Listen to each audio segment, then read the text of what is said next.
Welcome to a brand new episode of Seize the Moment podcast. And today we have a very special guest. We have Gail Straub. She's the author of 8 books, including the best-selling Empowerment, The Rhythm of Compassion, and her feminist memoir, Returning to My Mother's House. She's the co-founder of the Empowerment Institute and Imagine, a global initiative that has helped empower women across Africa, India, and the Middle East, impacting millions of lives. Her work has appeared in publications like Huffington Post and Spirituality and Health, and she's been a leading voice in human development and women's empowerment for over 4 decades. Her newest book, available now, is called Home Inside the Globe, Embracing Our Human Family. Gail, it's such a pleasure to have you on, and thank you for being with us here today. Thank you so much for having me. Absolutely. Absolutely. And so in her book, Gail wrote, from inside the womb of the globe, I decide I want to know this place, to follow the blue and green grail wherever it takes me. I want to live, I say to the shimmering spirit. In response, the glimmering globe announces my calling. You shall live, and you shall travel far away from home and all that is familiar so that you experience the miraculous diversity of the human family. Only by unifying what is familiar to you with all that is different will you become whole. You will learn this for yourself, but also so that you can teach it in the world. For the world too, you only complete itself by finding unity within its diversity. With these words, the spirit globe departs as I begin my life on this earth. But I will remain in the womb of the globe for my entire life, journeying into its many portals as I become whole. This is the story how I followed my calling. This is my love letter to the world. So, I mean, as we were going through and kind of figuring out what to cement in our conversation and what to talk about, I mean, there's so many different aspects because, like, your entire life, obviously, as I said to you before we started filming, is incredibly fascinating. So, let's say me from a clinical perspective, and I'm assuming a lot of other people just generally, we Mhm. tend to divide things and, kind of conceptualize them and categorize them. But for you, you seem to kind of see, and it's funny because we were talking about Woodstock before this, you tend to see the oneness of things, right? So can we actually get into like some of these concepts before we actually get into some of the experiences? So why do you feel like diversity in terms of diversity, obviously, that we can kind of see a lot of the sort of the same things within it, and a lot of the categories seem to kind of melt within it? Yeah. Well, thank you. I'm so glad you read that little passage. That was, from the introduction and really encapsulates the whole book. You know, so the seeds of this were, as for those who have read the book, I was a pretty young, maybe 13, something like this. And um, as I describe in the first chapter of the book, I was in a school where my father taught. This was in Wilmington, Delaware, where I felt both like an insider and an outsider. It was a simultaneous experience of both belonging and feeling like I was part of something, but also not belonging. I was a teacher's kid. It happened to be a really good school. I was lucky for that. But there were a lot of very wealthy people there, and my Wow. family was definitely not that. It was a WASP school. My mother was a devout Catholic.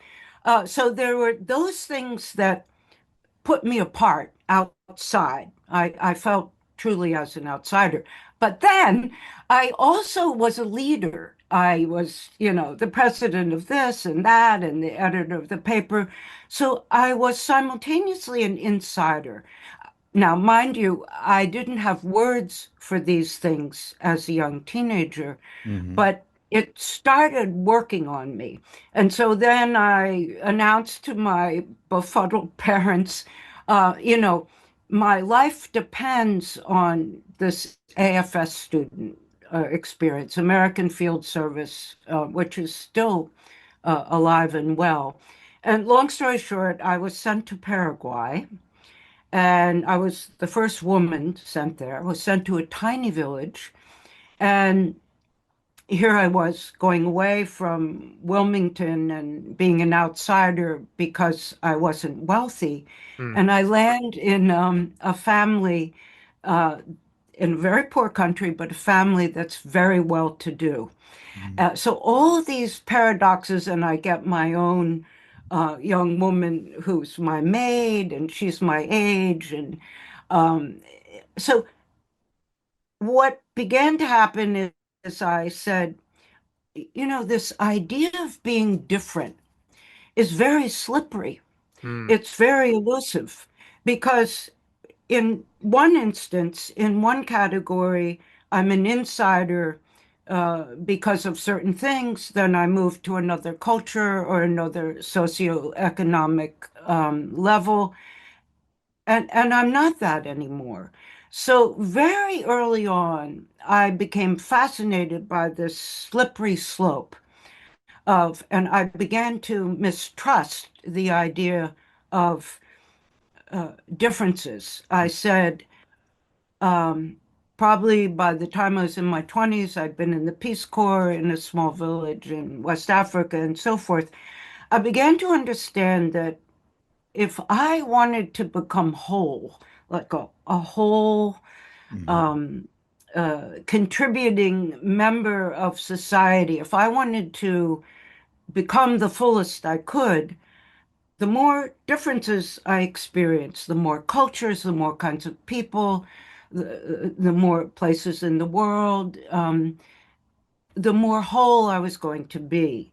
So mm. differences became the force or the catalyst that allow me to become whole.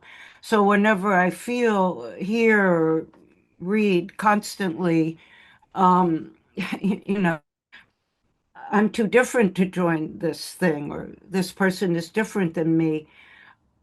I say, because this person is different than me, I'm going to learn something. I'm going to become a richer human being. Mm. That makes a lot of sense because by engaging with all of these different differences and kind of integrating those experiences that you're having while also trying to understand, that different culture, that different person, once you integrate that into yourself, you yourself, I mean, it's not solely for this cause, but you become a more Yeah. worldly person, and then you're able to, I wouldn't use the word deal, but you're able to be with almost every kind of archetype of person and then still Mm, find like a mm, common ground, like a way to relate to them. Mm. And yeah, yeah, yeah, that's a beautiful thing. I'm also yeah, personally all about that. Like even, I mean, I'm not going to go off in this tangent, Mm. but even like, people who are politically different. I don't yes, like to, I don't like to push that person away. I'd rather yeah, understand, what's going on yeah, there and maybe understand that's it. them. Yeah. Yeah, Yeah. that's totally it. Yeah. We don't have to agree, but we can understand. Yeah. And I think that I know so much of your podcast is about the evolution of consciousness. Mm. And I think a necessary attribute of consciousness is the willingness to understand those who not necessarily agree, Mm. those who are different than we are. Mm. Right. I love that. And as I was going through your work, I started thinking about just when you go through literature, there's this way of pretty much othering cultures, and it's like I think the thing with it is essentially fascination. How do we sort of, I guess what's the word, kind of turn it into a bit of a circus act? So the thing that Mm. comes to mind is I remember when I was in college, so we read two books that were pretty starkly, I would say, different from one another. So one of them was, I'm sure, Gail, you know both of them, so because they're phenomenal works of literature. So one of them is Heart of Darkness, the Joseph Conrad book, and the other Yeah. one is called Things Fall Apart, which was a response to the Joseph Conrad book. So the Joseph Conrad book, for people who don't know, it's essentially about this person who goes into the heart of, the heart of darkness, who goes into the heart of Africa. He gets taken in by a tribe, then he becomes their leader, and it's this pretty, like if you look at it, low key or maybe even high key racist book. So Things Fall Apart was written as a response to it, which was this is legitimately like one of my at least top 10 favorite books.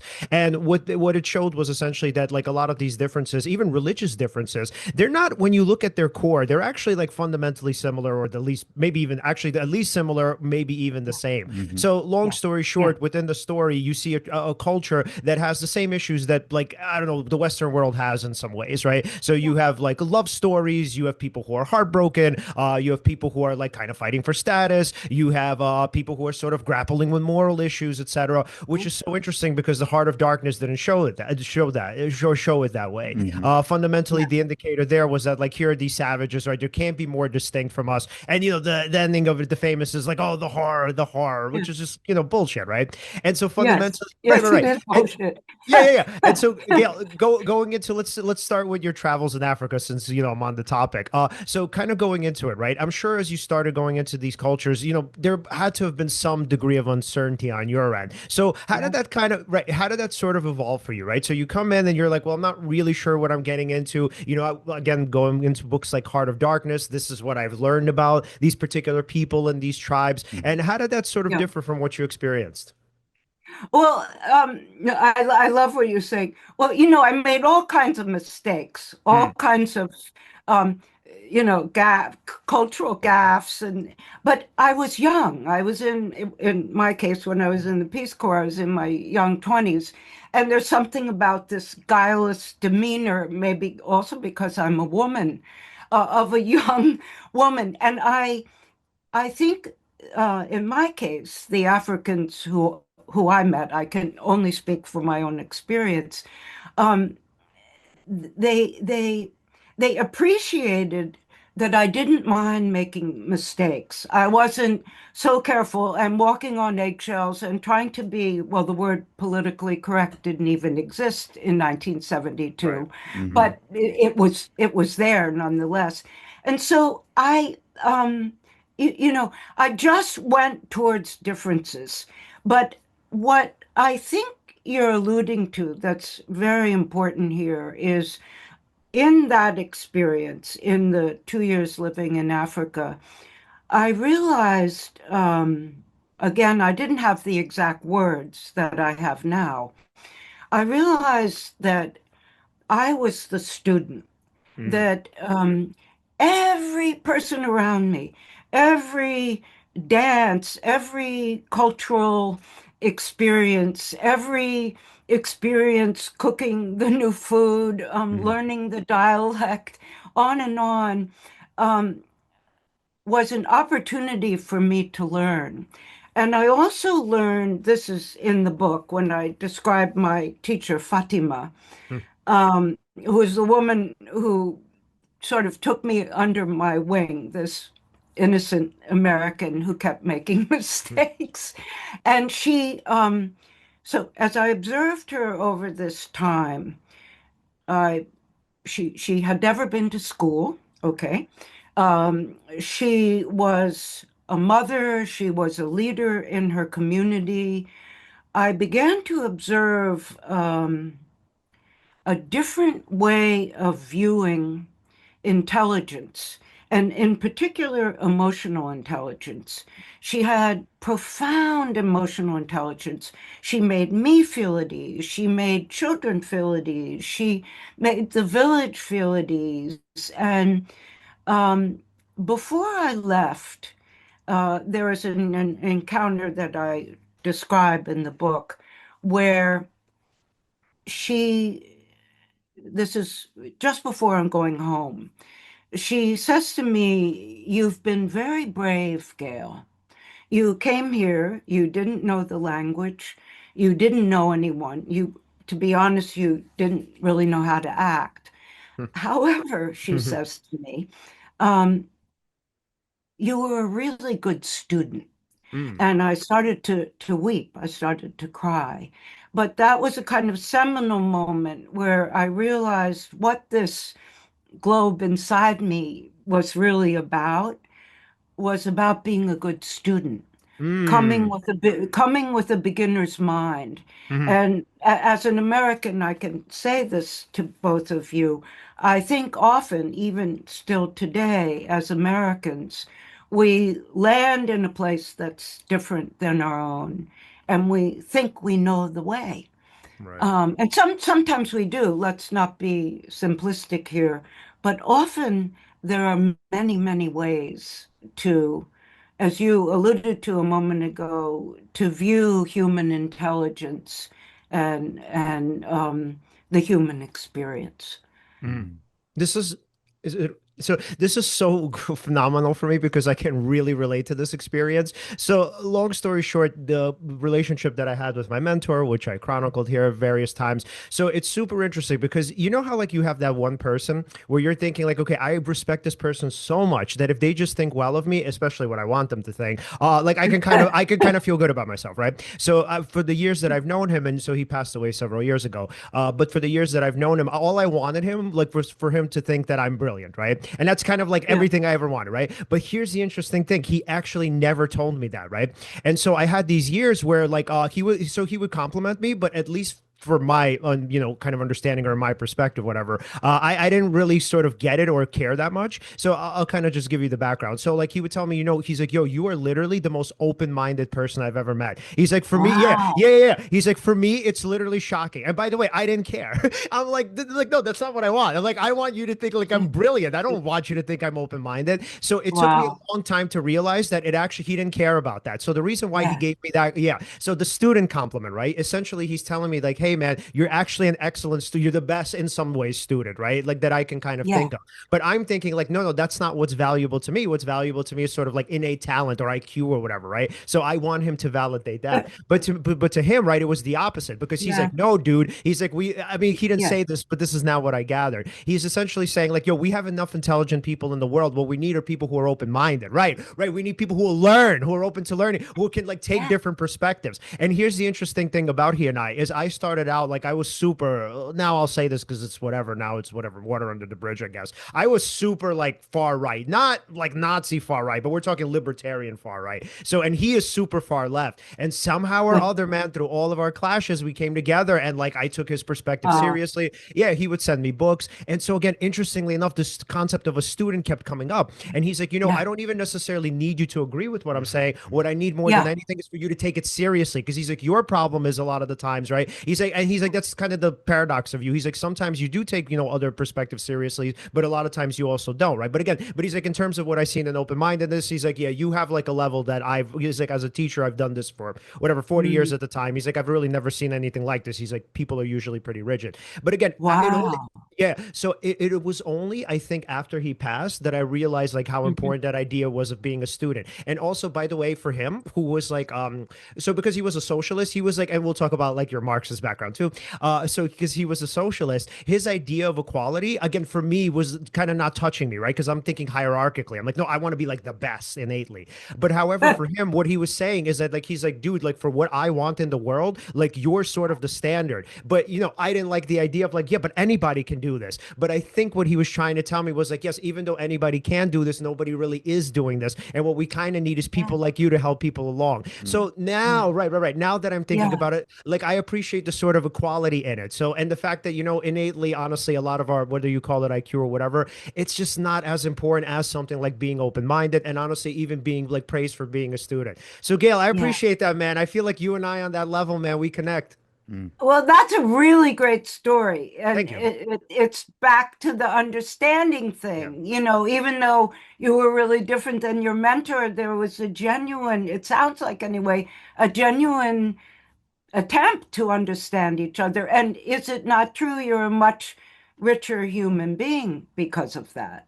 Yes, and I valued, I would say, different things, or at least slightly Yes. different Yeah. things than I did before. Yeah. Yeah, yeah. So that sort of Yeah. innate talent isn't as important to me. Now it's more about, the decisions, maturity, especially. And I can see it now through his eyes that for him, he was saying, again, I want to, like, for us to have a different world. Because as a Yeah. teacher, I'm sure Yeah. he's seen a million people compete, like, over grades and whatever else. And he's like, Of honestly, dude, course. this is like a waste of time. Like, and by the way, this is somebody who I kid you not, he literally left Harvard Law School because he was bored. He's like, this isn't for me. I'm going to go teach. I don't want to Wow. do this. Right. So Wow. talk about core values, and for us as students, we didn't have that because we were all fucking trying to kill each other over grades, and bad mouthing each other. And, and for him, he's like, no, man, he's like, this isn't what I want the world to be. So again, Well, Gail, also talk about he was so courageous to leave that, that's like the height of success for most people and that he could break out and leave.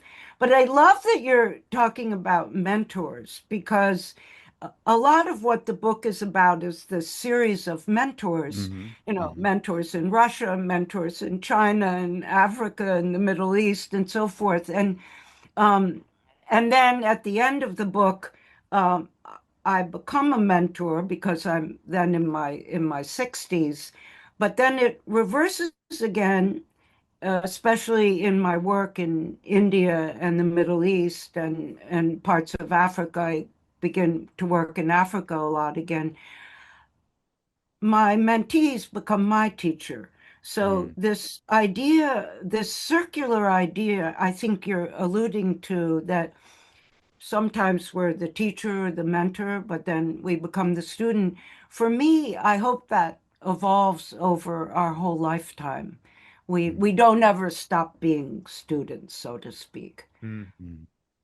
And something I wanted to ask you about is I'm just curious because I know that a lot of people when they travel, what they tend to do is kind of when you use the example of, somebody's coming from America going somewhere else, they tend to kind of impose Yeah. their reality or they're very Yeah, confident about how things should be.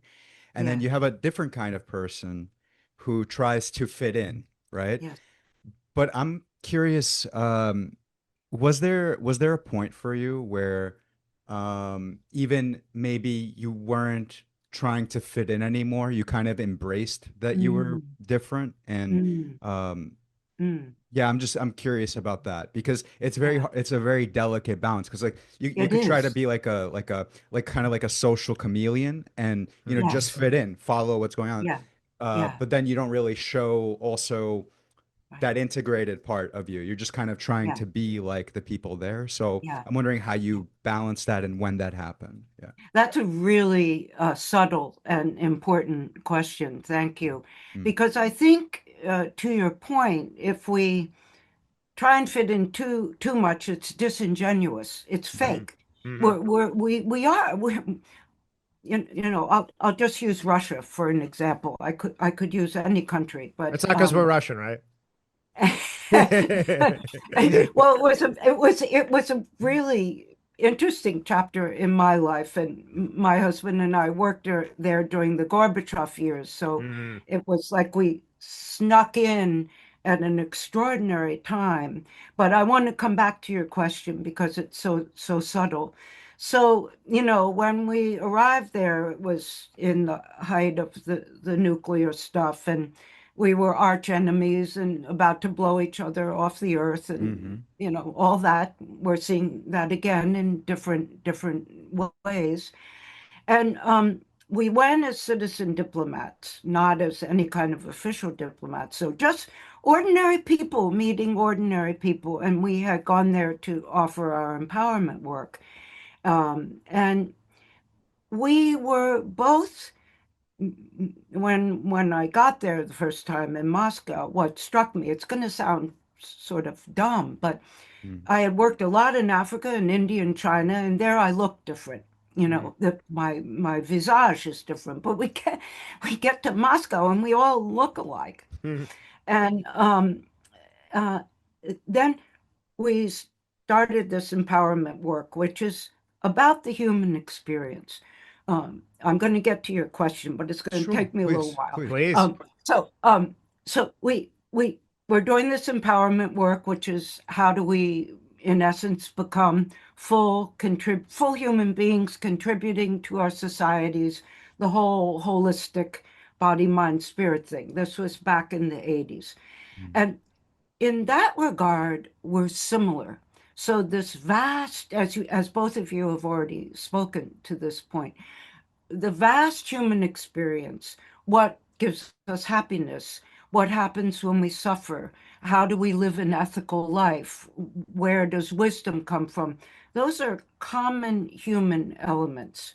So we were no different than the Russians. However, Mhm. mm, when we started talking about um, what they had witnessed. So most my peers, so my husband and I were then in our 30s. We were pretty young. And most of the people in that room, about 100 people, were young, visionary, activists, artists, people like that. mm, But their parents had lived under Stalin. And Mm. all their parents had lived under an unspeakable trauma which had never been talked about.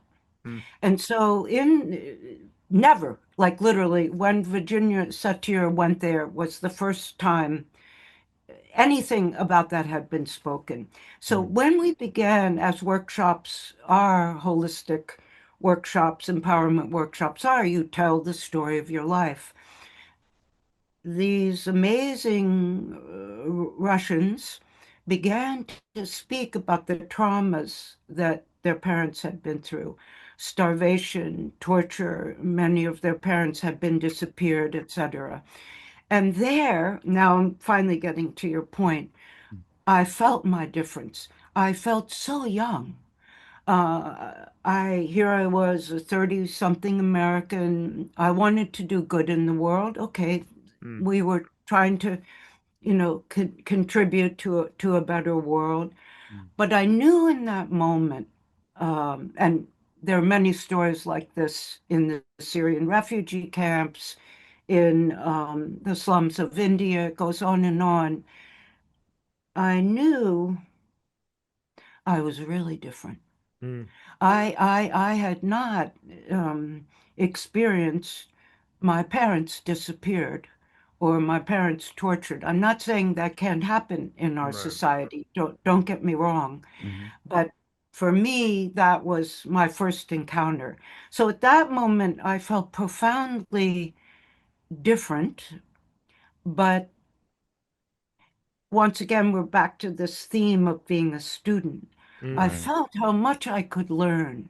I just felt humbled. I felt, honest, to be honest with you, so incredibly blessed to be sitting in that room and hearing these stories and witnessing the courage and dignity of the people around me. Mm. mm. Interesting. So And then, I was both the same and quite different. mm. Interesting. So there's a man. This is so like layer. Did you want to say something? No, Oh, no, no. I was just like, I it's hope I interesting. answered your question. It's a very subtle question No, that you asked me.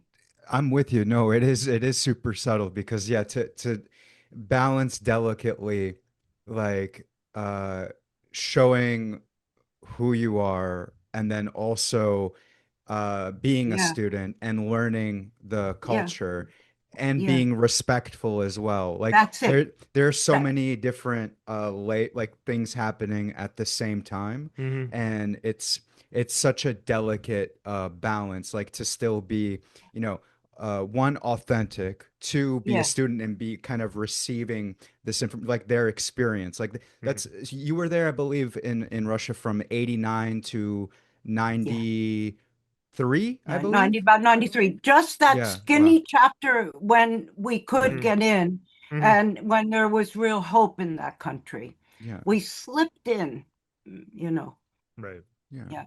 And But you said it beautifully. It's really about knowing uh, when you're in the presence of um, a, a room of people who are teaching you something really important.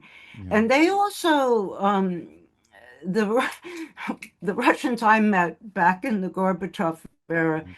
they they they both loved Americans, but they didn't pull any punches. They said, you're arrogant. mm, And we admire a lot about your culture, and however your your innovation and your can-do spirit and all these great qualities that I still love about being an American, that can easily turn into a kind of arrogance. Yeah. And I needed to learn that. Do you know what I'm saying? mm-hmm, Hmm. mm. Hmm. And interestingly, it like so. I'm going to ask you a little bit of a difficult question here. So given your Marxist background, right, and obviously the fact that you were sort of steeped in the ideology while you were there, right? I wonder what it was like for you coming there behind the Iron Curtain, essentially. And so not only that you kind of saw the differences between what you obviously saw growing up in the States and then what you saw there, but honestly, also on top of that, seeing it from their perspective, that they saw you as an outsider, right? Not Yes. exactly this, but close enough look to it. It's almost like if we had entered North Korea, you know, I can't imagine what those people would think of us, right? So they must think like Yes. they would think we are like aliens, right? So here you are, right? This person who's again steeped in Marxism, who pretty much subscribe. I'm assuming you subscribe to the philosophy. And then so with that being said, but you're still an American, right? And you're like this sort of a ghostly figure coming from the netherworld in some way, you know. Again, the Iron Curtain, right? They have no idea what to even expect. So I wonder what that was like for you, just seeing it through their eyes, you as an outsider to them, as opposed to like them being outsiders to you. Yeah. Well, I have to be honest with you. I mean, I studied Marxism at the Sorbonne in Paris Mm, right after the 68 revolution, but um and I studied political science in college, and I was a political activist, mhm, but by Russian standards, I was not a Marxist. I was mm, kind of a baby Marxist, you mm, know, I was an intellectual Marxist, mm. not a person who was living those values. And Right. Right. so I think it doesn't count really. Oh wow. So But so yeah, what was that then like for you? That's interesting. So even though you kind of maybe saw these people as like fellow brethren, you know, the way they saw you was almost as a complete outsider. well, so I studied Marxism in college. By the time I got to Russia, I was 30 in my late 30s or something like that, Hmm. 89, I guess. Mm, Yeah, late 30s. So a lot of water was over the dam. And mm, I had been I mostly was a hippie. mm. Those were I thought that sort of meant Marxist, but you know, All right. not really. I mean, I was a quintessential kid of the 60s and a hippie and all that. And I did, you know, free schools and street theater and all those things that hippies did for really good values. But I think what I'm saying is that they seemed innocent when I got to Russia. Mm, I'm not saying they didn't seem worthwhile. I still believe those values are worthwhile, but Mm. um, I think I could say it really simply to both of you, and I think it's true. I felt young, mm, not in my chronological age, but in my historical, societal age. I see. And that happened to me in China as well. Actually, a lot of places in India, but not in a bad way. mm, I felt that, let's talk about China for half a moment, Mhm. where I spent about a decade and I really, really fell in love with China. I mm, still think a lot about China. I know how complicated it is, but that was like opposites, right? So, America's young, China's the oldest culture. The Chinese tend to view life with this huge, long range, telescopic perspective. Always history is important, whereas my friend Wei Wei in the book, my mentor in China, Wei Wei would say to me, Gail, you're so American. You're always in a hurry. You're mm, always in a hurry. Slow down. Can't you be more patient? mm, They were truly, in the deepest, most profound sense, very patient. mm, So I they both admired, I'm talking about the Chinese citizens I work with. Again, this was not at a governmental level. Um, they admired our American spunkiness and entrepreneurial spirit and can do and just get it done. But at mhm, the same time, they didn't fully trust it. Mm. I think that's still true on the geopolitical stage, by the way. mm. Wow. Mm. You know, That something, oh, we're sorry. like the two big bull. I talk about this in the conclusion of the China chapter. We're like two big bullies, Mm, China and America, sure. trying to bully each other. And why don't we just get along? You know? That I agree with. Yeah. I mean, ideally that would be, uh, yeah. I mean, I would personally love that. I wonder how do they think of us now over there? I wonder. Um, I mean, it's I, probably still yeah. adversarial, generally speaking, right? Unless you Well, just meet some. you know, I haven't, to be honest, my time there was a long time ago, Yeah. in it for about a decade or 12 years, but I would still guess one of my premises in that China chapter is that there's what our governments think and the Right. official worldview presented by all of our governments. And Right. then there's what happens when human beings interact, citizen to citizen. Right. And I found that one of the most amazing things about the Chinese citizens I knew is they listened to the official propaganda, but it was like background noise, Hmm. and um, they took they went on with their lives without really putting much belief in that. Mm. That was my experience of the people that I work with. So I would guess, it's just a guess, that they still would deeply appreciate interaction with the West, Yep. Mm. be that Americans or Europeans, that here we are back to our theme. They're humans. Yeah. They're interested in what the rest of the human beings in the world are thinking and Right. I think feeling. what I love so much about your work is it sort of gets beyond ideologies to get to the core of what it is to be a human. So it really reminds me of, like, I'm not going to get into this too much, but there's this great film based on the Cuban Missile Crisis of obviously the 60s. So it's called 13 Days. And essentially it's about the Kennedy administration at the time. Kevin Costner's in it. It's a very good movie. So the point is Oh, to it say, sounds good. oh, it's a legit one of my favorite movies. So it's so great. Just like if you're interested just on an intellectual level about decision making, like how do people make decisions, right? How Yeah. important are emotions? So interestingly, by the way, so emotions in this case were actually incredibly important. So what Wow. happens is you have Kennedy again. Long story short, the Joint Chiefs of Staff and like a bunch of other people in his administration are essentially saying, let's nuke Russia, right? They're like, well, they put these missiles obviously near Cuba, right? And now we're in Cuba, and now essentially it's a threat, right? So and they're going through these letters, right? And so essentially what happens is at some point, Kennedy starts questioning it. So Kennedy says to, I don't remember who it was in his administration, but he says something along the lines of, he says, he's like, something is kind of off about this. He's like, it just doesn't compute with what I know about human nature. And of course Wow.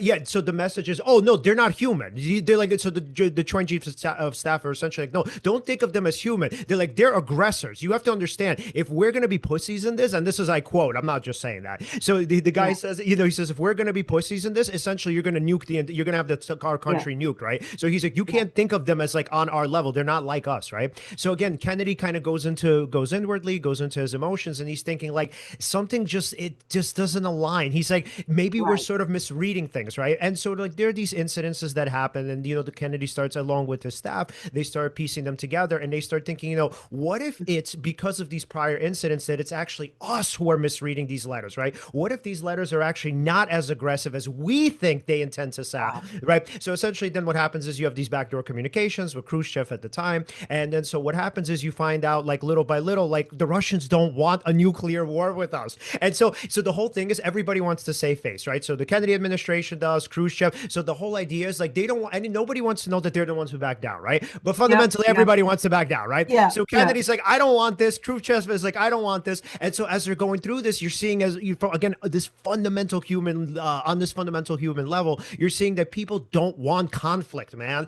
And so even though you see this shit on the news, we certainly see this with the Trump administration, Yeah. that at our Yeah. core, we do not want fucking conflict. So what I love about this film so much is Kennedy fucking realized that, man. He was like, dude, I can see, like, and there's this great scene where I'm not going to tell it to you verbatim because I don't remember it, but he says, if I'm putting myself in Khrushchev's shoes, Ah. I can't Ah. imagine he wants the entire Ah. populace wiped Yeah. out. So Yeah. he's like, Yeah. something is Yeah. off about the way we're Yeah. interpreting Yeah. this Yeah. stuff. And then, I've of got to course, see this film. yeah, yeah, I, yeah. I'm definitely streaming this Yes, film. man. And Well, so, but that's your work. That's sort of what I'm saying, Gail. That's what I love about your work. You're getting beyond the ideologies and you're essentially asking, what does a human being want?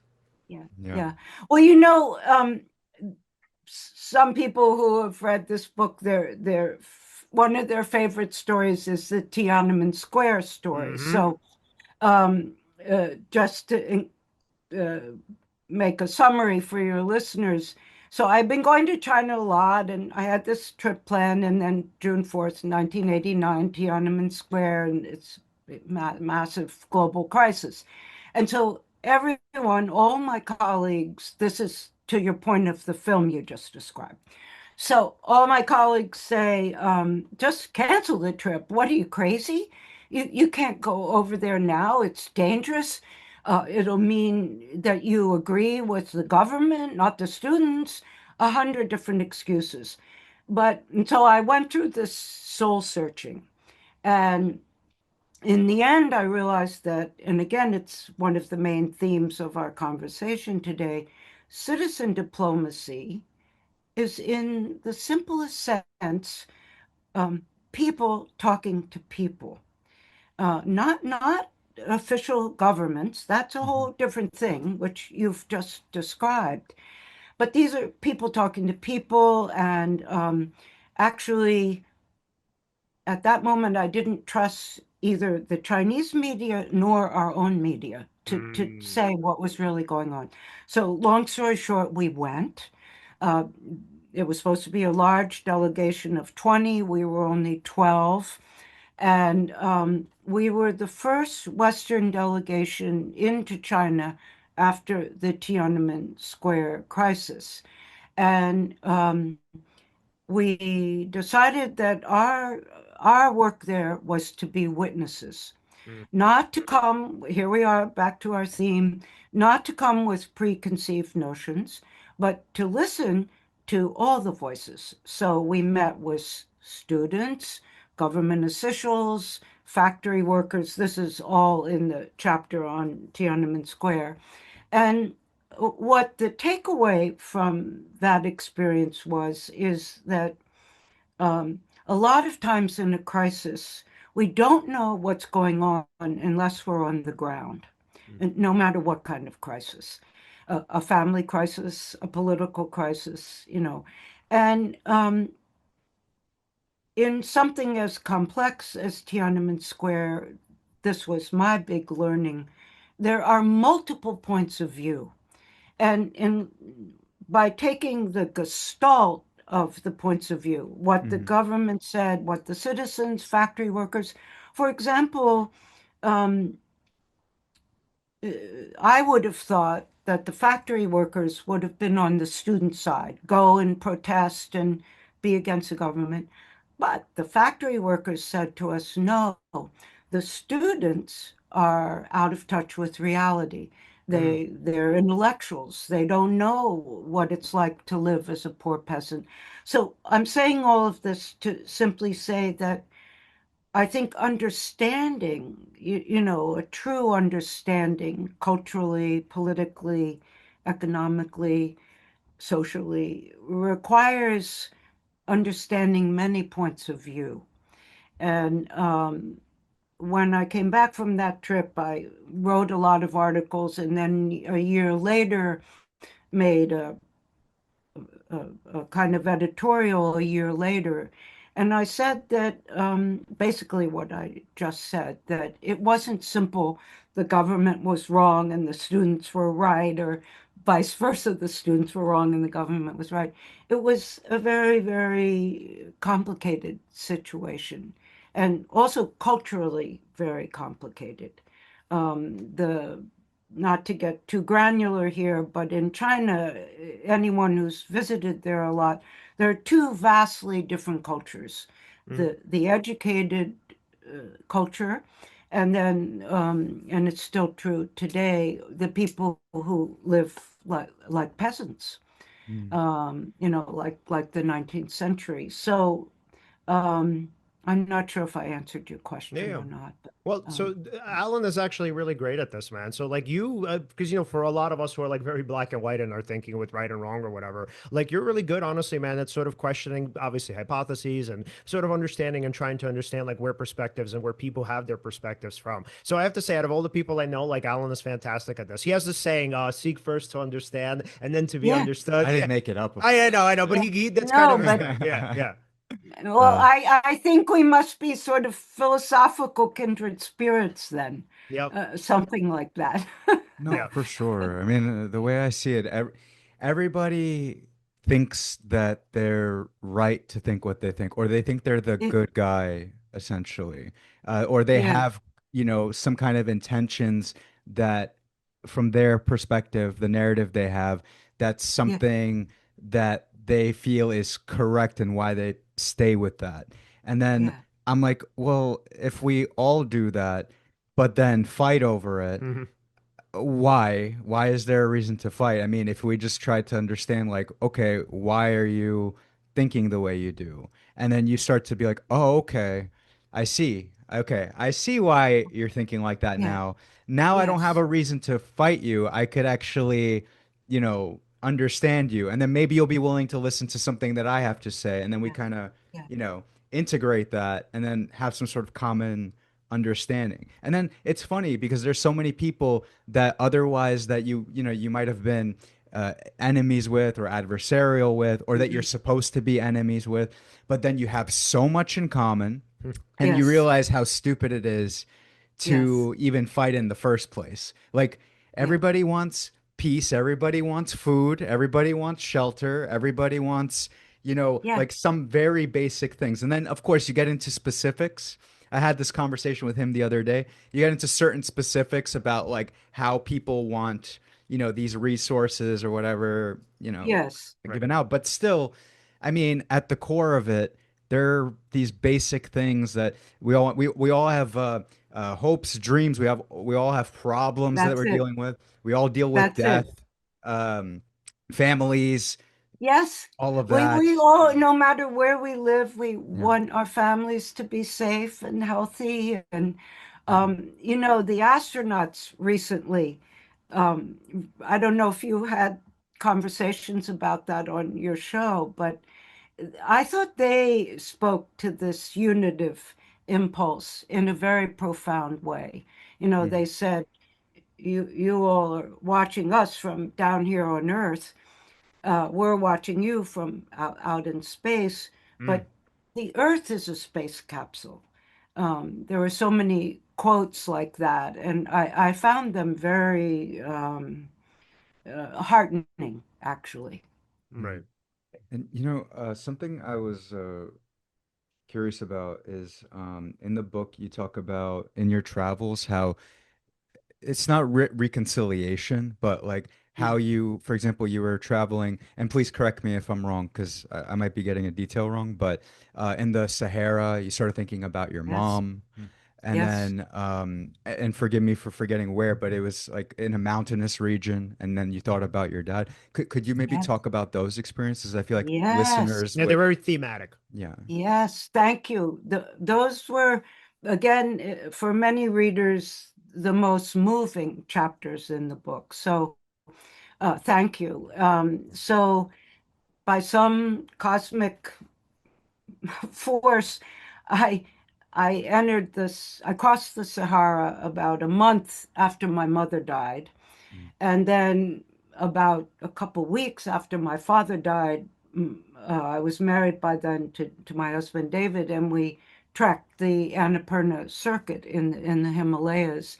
mm, And uh, those two places are, two of the most, not just magnificent places. The landscape and the physical beauty is so overwhelming, you really don't have words for it. mm, But what I describe in the book, which is still impacts me, is the veil is very thin. What I mean is that well, in the case of the Sahara, I was with the indigenous people, the Tuaregs, who are mystics, like many indigenous people all over the world. mm, Their connection with the invisible is very strong. And so I was under their care, in particular, a woman named Takama, a 6'4" goddess, Mm. basically, wow. Traore goddess with her indigo robes and headdress. And she was extraordinary. She was one of my mentors. And so um, here we were in the Sahara. It was pretty tough physically. I was there a month and I was going through the Great Erg and we were on camels. I was the only Caucasian person. And when we had to stop because of the heat in the middle of the day under these tarps, she would sit and give me tutorials. Hmm. This was in French. I was fluent in French by then, and I didn't speak the dialect. And one day she asked me, what does your mother think about you crossing the Sahara? And I started to cry because it was very recent that my mother had died. And I told her. And from that moment, she became my mother. There's Mm. no other way to describe it. She taught me uh, about intuition. She taught me about the invisible. She was a poet and she read poetry and the music, like many indigenous people, the music is so beautiful and it so goes beyond time and space that Mhm. I'm sure you've heard music like this. So Takama and my mother and the Sahara are sort of indivisible. And so because I was with them and for the Tuareg, what you can touch and what you can't touch, the visible and the invisible, are equally real. The Mm. third dimension is not a mental construct for these indigenous people and many indigenous people. And she taught me that. And so she said, your mother is available to you. She died. She doesn't have a physical body, but you must call on her, Gail. And I did. And that started, I was only 23 then, and I'm 77 now. And I know, lots of people know this, but I'm lucky enough to know it also, that I can have contact with those people who have already died. Mm. It's different for different people. And then in Nepal, my father had just died, Mm. and that was another kind of landscape that's so. Have you ever trekked in the Himalayas? No, Honestly, no. I Well, wish, yeah. it's worth a Mhm. go. I Mm. mean, both the Sahara and the Himalayas are physical landscapes that I call it, they right size the Mm. human condition. Mm. Not shame or belittle, but put in perspective, you know, our size compared to these uh, indescribably beautiful places. And then again, we were with Sherpas, and it was just my husband and I and our Sherpas, and we were way off the tourist trails. It was very hard. I describe almost giving up and wanting to go home. I Wow. was a marathon runner. I wasn't a wimp, but Mm. the this was hard. Mm. And here were these Sherpas who grew up, it was like walking down to the store to them. And my husband was an ultra marathoner, so he wasn't too troubled. Mhm. But me, I was just a normal mortal. And so my Sherpas would sing to me and say, draw on the strength of the Himalayas. It's very hard. It's getting up to 10,000 feet elevation, and um, they also believed that you could go through that veil to the other side.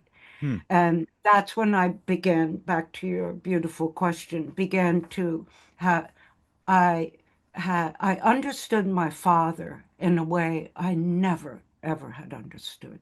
I Wow. don't think it was a coincidence that my father died right when I go to the Himalayas, and my mother died right when I went to the Sahara. Mm, And my father was, I described this in the book, a very amazing man, but I didn't know it. I was too young. mm, His father had committed suicide in the Great Depression, Mm. and he had watched it. And he grew up very, very poor and was raised by a single mother. And uh, the the point in the book, which I know you've had many guests discuss trauma on your show, Mhm. my father never talked about that except once Mm. in my entire before he died. And yet, like many family stories, this quote, unspoken secret permeated my entire childhood, Wow. mm, even though he only spoke about it once. And I say in the book that I think, though I didn't understand it then, that my father's, I started to understand this in the Himalayas, my father's strength of character he was 12 years old when he watched his father kill himself. He made this incredible life for his family, mm, um, beyond anything he ever had. I went to the school where I got the best education a human being can have, from kindergarten to 12th grade. And I feel that my work to help disenfranchised people, particularly in India and the Middle East, the women's empowerment I've done, was in honor of my father. Wow. mm, That I didn't understand that for a long time, but he gave me so much, and he died so young. I was 38. He was 81, but I Mm. was only 38. mm, I needed karmically to honor him. mm, And I say throughout the book that many times, say in Moscow, in India, in the Syrian refugee camps, I felt my father standing next to me. wow, Wow. wow. That's incredible. Okay, and I actually think that is a fantastic endpoint. I don't think honestly you can get better than Oh, what. I do Go ahead. have one last Shoot. question. Yeah. This one I actually wrote down on the side. After everything you've seen and experienced, do you feel more hopeful or more concerned about humanity's Mm, future, and why? mm. Yeah, Oh, such a beautiful question. yeah. Um, okay, I want to tell one little story to Sure. answer your Please. question, and it's also in the book, um, in the Syrian refugee camps. So I did work in Jordan, and on one of my visits, our empowerment work was being used by the refugees, the Syrian refugees, and they wanted to meet me because all the work had been translated into Arabic and so on. And so we drive out of Amman, like almost into Syria, up into these mountains, and the building where we're meeting them is hidden among the trees.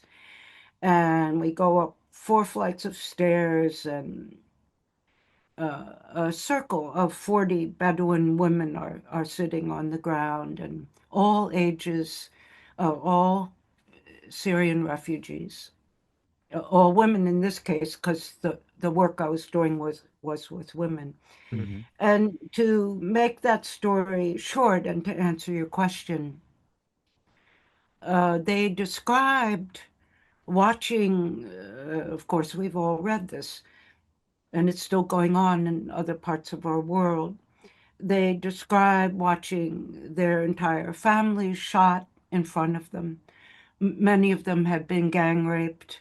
It went on and on with the the horrors of the human condition and the horrors of what evil is. Mm-hmm. But then a woman stood up who also had been raped. She was a distinguished professor of English in Syria before she had to leave. And she spoke to me in English. So the translator was then speaking to my group in Arabic. And Mhm. she said, Gail, here's what you have to tell the people when you go home. She said, our dignity resides inside us. Mm. We may be in a refugee camp. I'm quoting almost exactly, but they cannot take our dignity away. Wow. Mm. And the possibility of hope, now I'm finally answering your question, the possibility of hope is our responsibility. If we don't hope, if the seeds of um, a better world, a more healed world, a more harmonious world, if they die within us, we might as well die. Wow. And it was a seminal Mm. exchange for me. Mm. I've told that story a lot, and I feel they were um, part of my chain of mentors, Wow. Mm. along with Fatima and the people in Russia and China. I mean, if they could say that, Mm. um, I have no um, if they can keep hoping, Right. who am I not to hope? Wow. Yeah. Okay. Wow. So as we wrap up, Alan, final questions for Gail. Oh, yes. If we wanted to follow you, follow your work, and of course buy the book, where can we do that? Oh, you can get the book at any of your local bookstores, indie bookstores. You can get it on Amazon. It's on Kindle. The audio recording is in my voice, and people say that's really fun because Mhm. a lot of people like listening to it rather than reading it. And there's a way they can contact me in the book, and I love hearing from my readers. Gail, thank Awesome. you so much for this. You are quite an amazing human. This is Well, amazing. Yeah. thank you so much. You asked such wonderful questions. I really enjoyed the interview so much. Absolutely. We'll talk to you soon. All right. That was awesome. All right, guys. If you'd like to follow us, you can follow us at Seize the Moment Podcast on Facebook and on Instagram. On X, we're at Seize_podcast. Like, subscribe, Hit hit the the bell bell on on YouTube. YouTube. And again, thank you so much for watching and see you next time.